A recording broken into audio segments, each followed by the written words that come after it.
একটা বিষয় খেয়াল করলাম, কুত্তায় কুত্তায় মাঝে মাঝে আপনার পিছু নেয় না।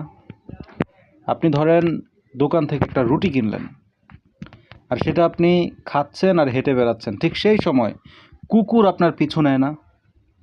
আর তখন সেই কুকুরের উপর দয়া করে আপনি কিন্তু তাকে সেই রুটি থেকে কিছু অংশ দেন বা সেই খাবার থেকে কিছু অংশ তাকে খেতে দেন।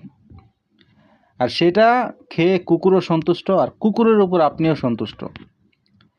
কিন্তু আমাদের দেশে যারা চাঁদাবাজি করে খায়, অর্থাৎ এই যে মানুষকে হয়রানি করে, মানুষকে কষ্ট দিয়ে, জোর জুলুম করে মানুষের কাছ থেকে চাঁদা নিয়ে সেই চাঁদার টাকায় তারা যে খাবারটা খায়, এমনকি তাদের ফ্যামিলিকে সহ খাওয়ায়।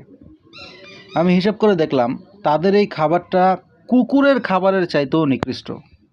কারণ আপনি একটু দেখেন, এই যে কুকুরটা, কুকুরের মতো একটা নিষ্পাপ জন্তু, জানোয়ার, সেও আপনার কাছ থেকে খাবারটা নিয়েছে আপনাকে সন্তুষ্ট করে।